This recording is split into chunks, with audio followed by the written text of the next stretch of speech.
বিভিন্ন কমেন্ট আসছে যে আপনাদের জিমেইল আইডি যেটা সেটা কিন্তু ফুল হয়ে যায় তাড়াতাড়ি, কিংবা আপনার জিমেইল আইডি স্টোরেজ যেটা রয়েছে সেটা কিন্তু একটু বেশি লোড হয়ে যায়, ঠিক আছে?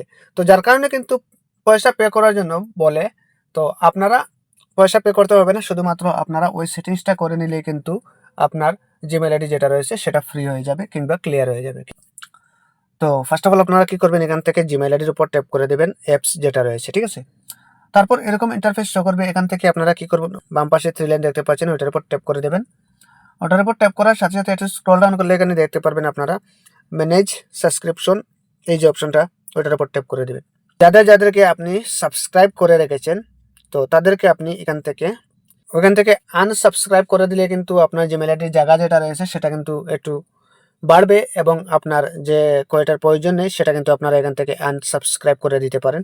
যেমন ধরুন আমি এক্সাম্পলের জন্য আমি ওইটা আনসাবস্ক্রাইব করতে চাই, তো আমি ওইটার উপর ট্যাপ করে দিলাম। তারপর এখানে দেখতে পাচ্ছেন আনসাবস্ক্রাইব চলে আসছে। তো এইভাবে সমস্ত কিছু আপনারা করে নেবেন। ভিডিওটা লম্বা হয়ে যাবে, যার কারণে আমি একটাই দেখিয়ে দিচ্ছি, সেমভাবে আপনারা কাজটা করে নেবেন।